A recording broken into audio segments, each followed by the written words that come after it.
Frequency Podcast Network. Stories that matter, podcasts that resonate. You are, no doubt, familiar with the housing crisis. Too many people, not enough homes, especially in big cities like Toronto, where prices are out of control and bidding wars erupt as soon as something hits the market. The first part of all that is still very much true. The second part, maybe not anymore. More than 8,000 condos in the GTA were listed back in May. That's the highest number of units on the market for any month in recent history. Those condos that are sitting on the market, right now, they're still priced as though the bidding war will erupt at any moment. But there's not even a bidding skirmish. There are no bids at all for most of these places. Why does nobody want Toronto condos? Does this mean those prices are about to crash?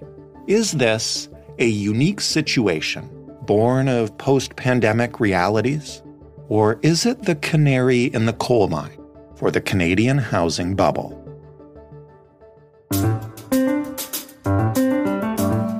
I'm Jordan Heath Rawlings. This is The Big Story. Diana Zlomislic is the housing reporter for the Toronto Star. Hey, Diana. Hi, thanks for having me. You're very welcome. Just tell us, broadly, to start, how many condos are currently on the market in Toronto right now, and how does that compare to what we've seen in past years? So the data that we have through the Toronto Regional Real Estate Board is active as of May. So as of last month, we're seeing 8,183 active resale listings on the condo market. So these are condominium apartments that are being resold, not brand new ones. There's a separate problem with the brand new pre-construction condos. Is that way up, way down from what we've seen? It's an all-time high, Jordan. Like, since TREB started tracking this figure back in 1988, it hasn't reached this level. It's come close, though, I should say. 2020, there was about 7,600 on the market. And what do we know about, I guess, the demographics here, or just the lifestyles in general? Like, who is selling all these condos? Are these flippers? Are these professionals moving up, or what? Well, from what I've gathered from my real estate sources, they're telling me that the majority are investor-owned, that they're currently sitting vacant, and that they're investors who are just looking to get out of the market. They waited a little bit too long to sell. But I've also heard of singles and young couples that are trying to move up in the real estate game, that want a little bit more space, and they're trying to offload now, and it's just really bad timing. Why are all these condos going unsold? We have record numbers in immigration. We have an ongoing housing crisis. There's incredible demand for housing, as anybody looking at the city will tell you, but there's 8,000 condos sitting empty? There are 8,183 condos sitting empty because it's this crossroads of high mortgage rates still. Yeah, we had a rate reduction just recently, but it's still not enough to get buyers off the sidelines. People are nervous. And also it's about, they're being pickier. There's such a glut of condos that people are taking their time to figure out what they want to live in, how they want to live. And we're also seeing an exodus of people from Toronto leaving the city who are just done. I think it's also another factor is fewer people have to work in offices downtown Toronto. And we've seen Olivia Chow trying to urge companies to bring their people back to those big commercial buildings. One realtor said, I can't see why anybody would want to live in Toronto unless they work in Toronto. And if they're not working in Toronto, then what's the reason to live in Toronto? I think that's maybe a debate for another podcast, but I think that really plays into what we're seeing here. If you don't have to physically be here, then, why not live somewhere where you could have more space and better affordability?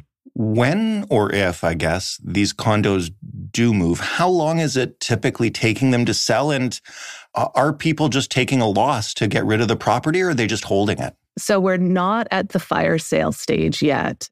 It's taking about 3.5 to 4 months to sell a condo in this market, which realtors are saying is still, quote, a balanced market. It's not territory where people are getting so desperate that they're going to slash the prices just to get out of the game. Some have, but that's few and far between at the moment.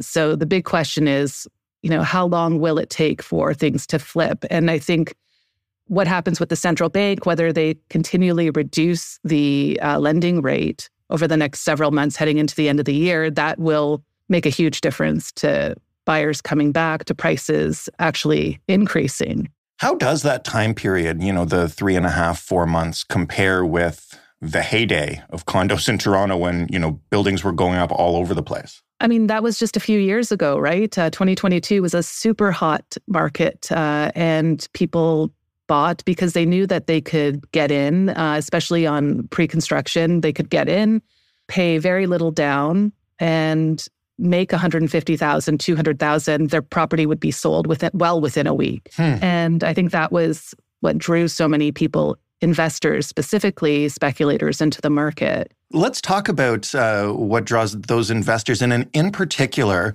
you wrote about this in the Star, the type of condos that we're seeing sitting empty on the market.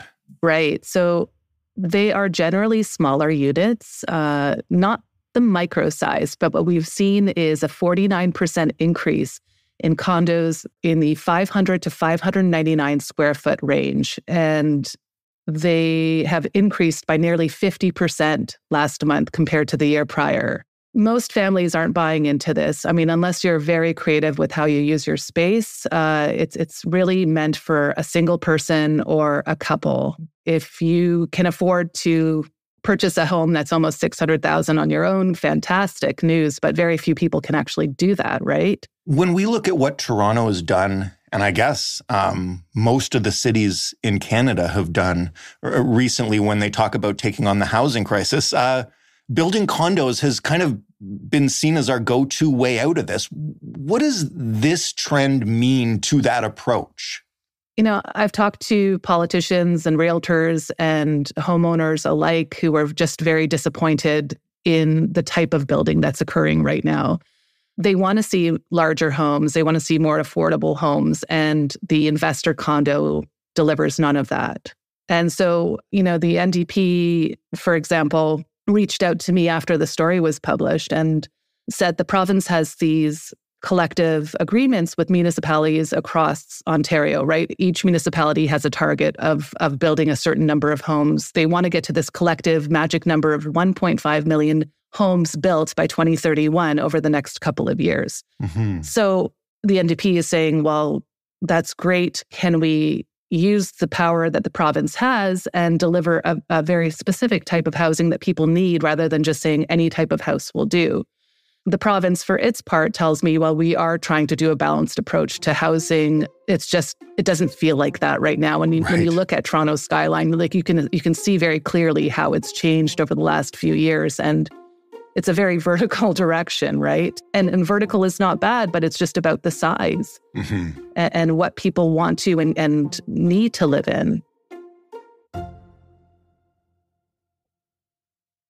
So far, we've been discussing the glut of resale condos on the market. What are we seeing in terms of the new ones that are coming online? And what does that mean for the condos that are being built in our skyline right now? Yeah, so developers are having a really tough time moving brand new product at the moment. The pre-construction condo market is down 74% last month compared to a 10-year average. And people are just nervous to get into this. As I said, a couple of years ago, you could buy a pre-construction condo and be almost certain that you would see $150,000, $250,000 profit on that purchase. You could put 5% down initially and then, get up to that 20% mark before you ultimately flipped it without even having to get a tenant.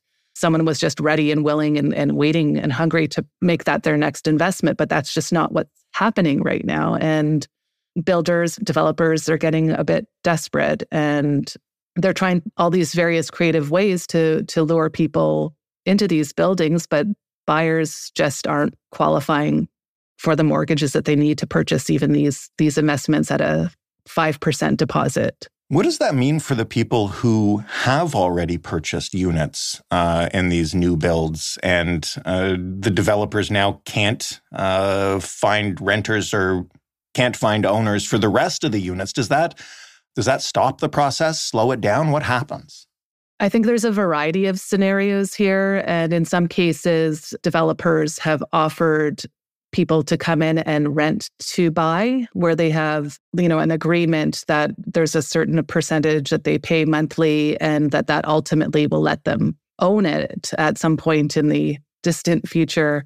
But some developments are going bust and people are losing their money, and it's not a good time right now.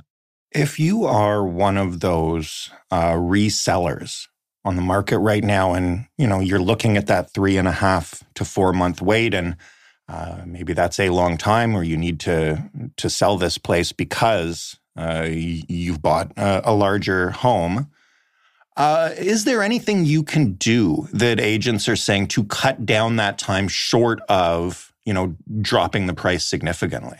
Mm-hmm, absolutely. So you have to be, as a seller, prepared to, I think, spend a little bit more money than you maybe initially would have a couple of years ago. So staging is critical at the moment. Buyers want something that will stand out and look different and more appealing. So you spend the money on getting, that good furniture look in, making sure that the rooms look as spacious as possible. The challenge, though, is that in some of these units, they still have tenants. While many are vacant properties or investor-owned, there are still tenants living in them. And so there's really some limitations as to what a buyer can do when you have that. Like, for example, one of the units that I wrote about at Jarvis and Dundas that has not had a single bite of interest over the span of the last 2.5 months, they have reduced the price $21,000. And it's just below the market average of $593.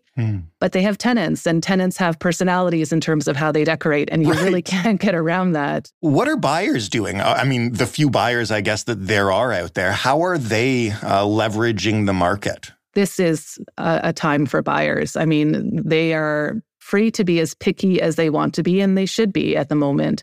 There's never been more selection for people who are interested in getting into the condo market. And they should ask for whatever they want.